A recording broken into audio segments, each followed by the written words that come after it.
Bom, vamos lá. A gente vai falar aqui sobre os modelos fundamentais de comunicação entre processos. No nosso caso aqui, a gente vai abordar dois tipos: memória compartilhada e passagem de mensagens. Para fazer uma introduçãozinha aqui, em sistemas operacionais, né, os processos eles podem ser classificados em dois tipos. A gente tem normalmente os independentes e os cooperativos, né?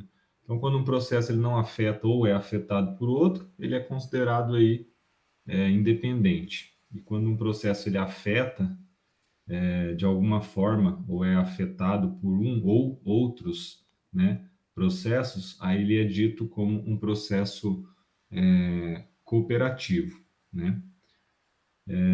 Os motivos para se promover essa cooperação entre compartilhamento de informações são vários, né? Entre eles a gente pode citar, por exemplo, o aumento da velocidade de processamento, né? Porque a gente acaba recorrendo a um acesso mais rápido às informações.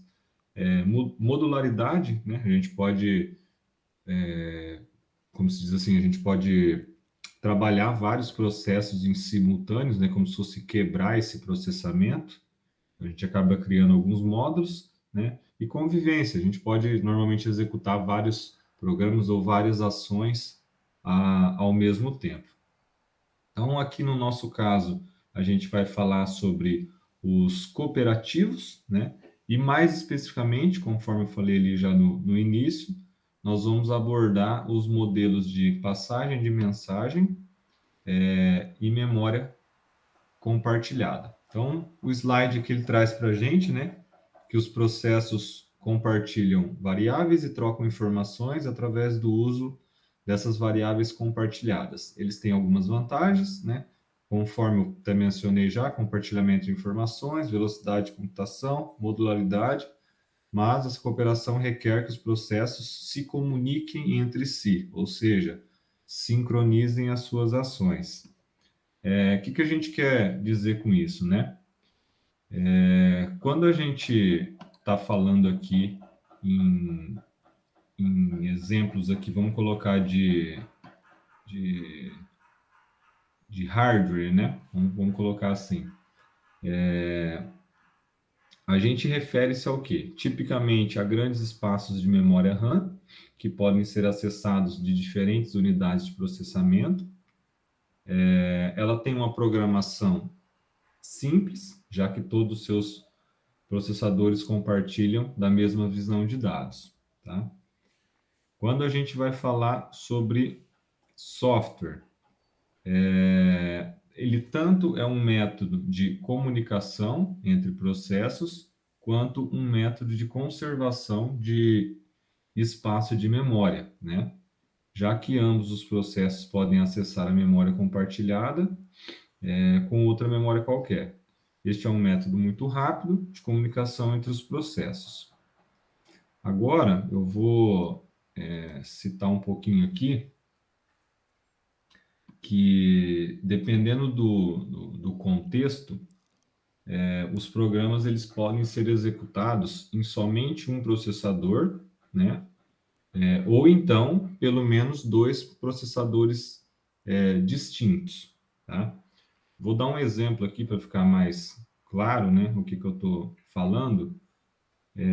Por exemplo, vamos falar assim que a gente está tendo um sistema de reserva de poltronas, assentos, né? Pode ser aí um sistema para um voo, né, avião, para um ônibus, enfim. Se a gente tem um operador que ele está alocado fisicamente em um país, né? E a gente tem um operador que ele está fisicamente em outro.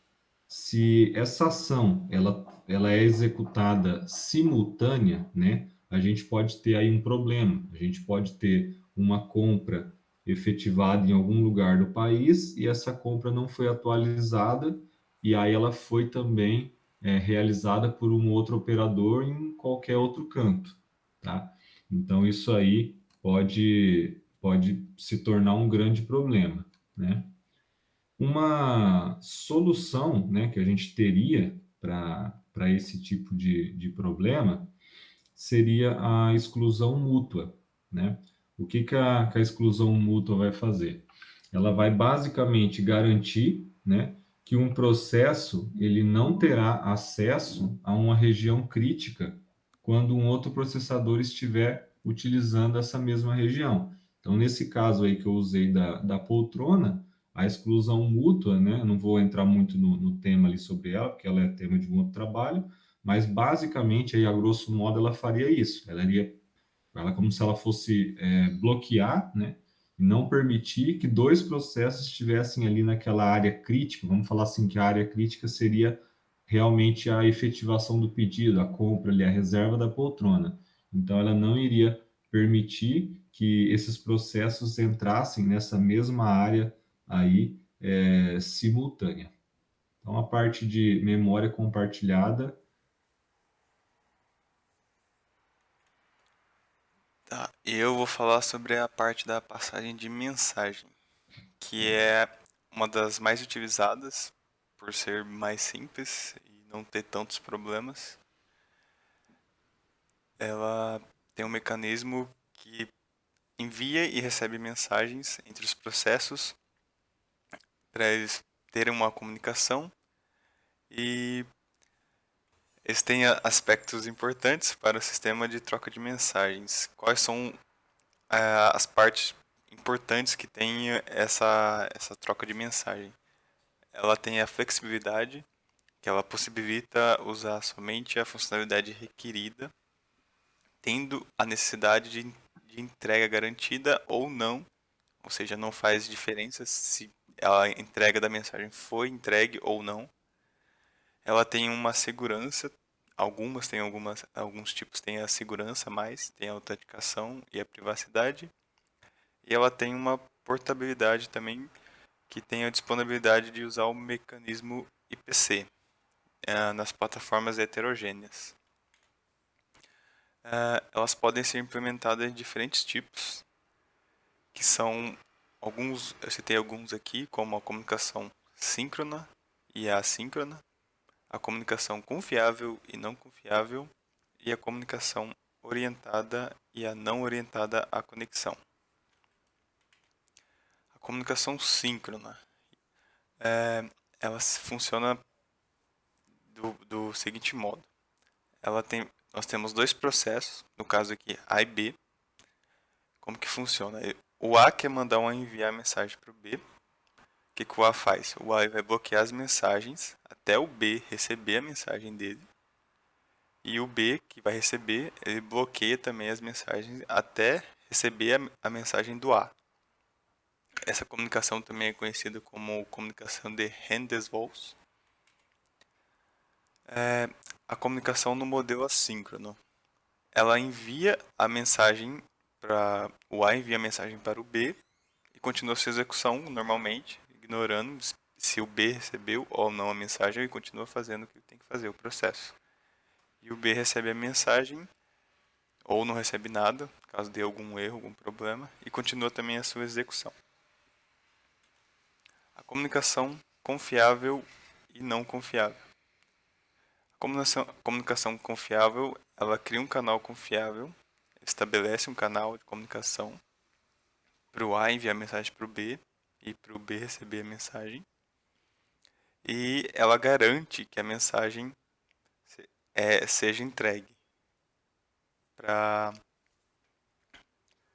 ele tem um overhead para segurar essa confiabilidade que a mensagem vai chegar até o B. E a comunicação não confiável, ela também cria esse canal entre os processos, mas ela não tem esse overhead para garantir que a mensagem vai chegar até o outro processo, no caso o B. Temos também a comunicação orientada e a não orientada à conexão. Ele também tem um canal orientado à conexão. Ele estabelece um canal de conexão entre os dois e ele, ele dá continuidade no canal e só encerra esse canal se algum dos processos encerrar esse canal. Senão, o canal continua ativo e fica lá consumindo memória, mas normalmente os códigos garantem que esse canal seja excluído caso não esteja em utilização.